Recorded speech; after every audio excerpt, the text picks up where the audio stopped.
अथ षट्षष्टितमः सर्गः। सलङ्घयित्वा प्राकारम् गिरिकूटोपमो महान्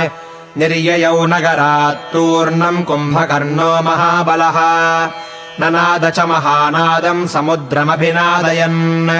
विजयन्निव निर्घातान् विधमन्निव पर्वतान् तमवध्यम् मघवता यमेन वरुणेन वा प्रेक्ष्य भीमाक्षमायान्तम् वानरा विप्रदुद्रुवुः तांस्तु विप्रद्रुतान् दृष्ट्वा राजपुत्रोऽङ्गदोऽब्रवीत् नलम् नीलम् गवाक्षम् च कुमुदम् च महाबलम् आत्मनस्तानि विस्मृत्य वीर्याण्यभिजनानि च क्व गच्छत भयत्रस्ताः प्राकृता हरयो यथा साधु सौम्यानि वर्तध्वम् किम् प्राणान् परिरक्षथ नालम् युद्धाय वैरक्षो महतीयम् विभीषिका महतीमुत्थितामेनाम् राक्षसानाम् विभीषिकाम् विक्रमाद्विधमिष्यामो निवर्तध्वम् प्लवङ्गमाः कृच्छ्रेण तु समाश्वस्य सङ्गम्य च ततस्ततः वृक्षान् गृहीत्वा हरयः सम्प्रतस्थूरणाजिरे ते निवर्त्यतु संरब्धाः कुम्भकर्णम् वनौकसः निजघ्नुः परमक्रुद्धाः समदा इव कुञ्जराः प्रांशुभिर्गिरिशृङ्गैश्च शिलाभिश्च महाबलाः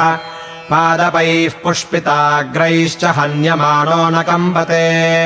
तस्य गात्रेषु पतिता भिद्यन्ते बहवः शिलाः पादपाः पुष्पिताग्राश्च भग्नाः पेतुर्महीतले सोऽपि सैन्यानि सङ्क्रुद्धो वानराणाम् महौजसाम् ममन्थ परमायत्तो वनान्यग्निरिवोत्थितः लोहितार्द्रास्तु बहवः शेरते वानरर्षभाः निरस्ताः पतिता भूमौ ताम्रपुष्पा इव द्रुमाः लङ्घयन्तः प्रधावन्तो वानरानावलोकयन् केचित् समुद्रे पतिताः केचित् गगनमास्थिताः वध्यमानास्तु ते वीरा राक्षसेन च लीलया सागरम् येन ते तीर्णाः पथा तेनैव दुद्रुवुः ते स्थलानि तदा निम्नम् विवर्णवदनाभयात् वृक्षा वृक्षान् समारूढाः केचित् पर्वतमाश्रिताः ममज्जुरर्णवे केचित् गुहाः केचित् समाश्रिताः निपेतुः केचिदपरे केचिन्नैवावतस्थिरे केचिद्भूमौ निपतिताः केचित् सुप्तामृता इव तान् समीक्ष्याङ्गदो भग्नान् वानरानिदमब्रवीत् अवतिष्ठत युध्यामो निवर्तध्वम् प्लवङ्गमाः भग्नानाम् वो न पश्यामि परिक्रम्य महीमिमाम् स्थानम् सर्वे निवर्तध्वम् किम् प्राणान् परिरक्षथ निरायुधानाम् क्रमतामसङ्गगतिपौरुषाः दाराह्युपहसिष्यन्ति स वै घातः सुजीवताम् कुलेषु जाताः सर्वेऽस्मिन् विस्तीर्णेषु महत्सु च क्व गच्छत भयत्रस्ताः प्राकृता हरयो यथा अनार्याः खलु यद्भीतास्त्यक्त्वा वीर्यम् प्रधावत विकत्थनानि वो यानि भवद्भिर्जनसंसदि तानि वह्क्वनु यातानि सोदग्राणि हितानि च भीरोः प्रवादाः श्रूयन्ते यस्तु जीवति धिक्कृतः मार्गः सत्पुरुषैर्जुष्टः सेव्यताम् त्यज्यताम् भयम् शयामहे वा निहताः पृथिव्यामल्पजीविताः प्राप्नुयामो ब्रह्मलोकम् दुष्प्रापम् च कुयोधिभिः अवाप्नुयामः कीर्तिम् वा निहत्वा शत्रुमाहवे निहता वीरलोकस्य भोक्ष्यामो वसुवानराः न कुम्भकर्णः काकुत्स्थम् दृष्ट्वा जीवम् गमिष्यति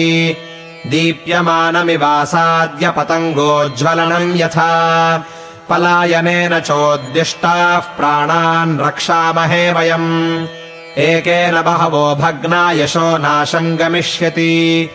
एवम् ब्रुवाणम् तम् शूरमङ्गदम् कनकाङ्गदम् द्रवमाणास्ततो वाक्यमूचुः शूरविगर्हितम् कृतम् नः कदनम् घोरम् कुम्भकर्णेन रक्षसा न स्थानकालो गच्छामो दयितम् जीवितम् हि नः एतावदुक्त्वा वचनम् सर्वे ते भेजिरे दिशः भीमम् भीमाक्षमायान्तम् दृष्ट्वा वानरयूथपाः द्रवमाणास्तु ते वीरा अङ्गदेन बलीमुखाः सान्त्वनैश्चानुमानैश्च ततः सर्वे निवर्तिताः प्रहर्षमुपनीताश्च बालिपुत्रेण धीमता आज्ञाप्रतीक्षास्तस्थुश्च सर्वे वानरयूथपाः ऋषभशरभमैन्दधूम्रनीलाः कुमुदसुषेण गवाक्षरम्भताराः द्विविधपनसवायुपुत्रमुख्यास्त्वरिततराभिमुखम् रणम् प्रयाताः इत्यार्षे श्रीमद् रामायणे वाल्मीकीये आदिकाव्ये युद्धकाण्डे 66तमः सर्गः।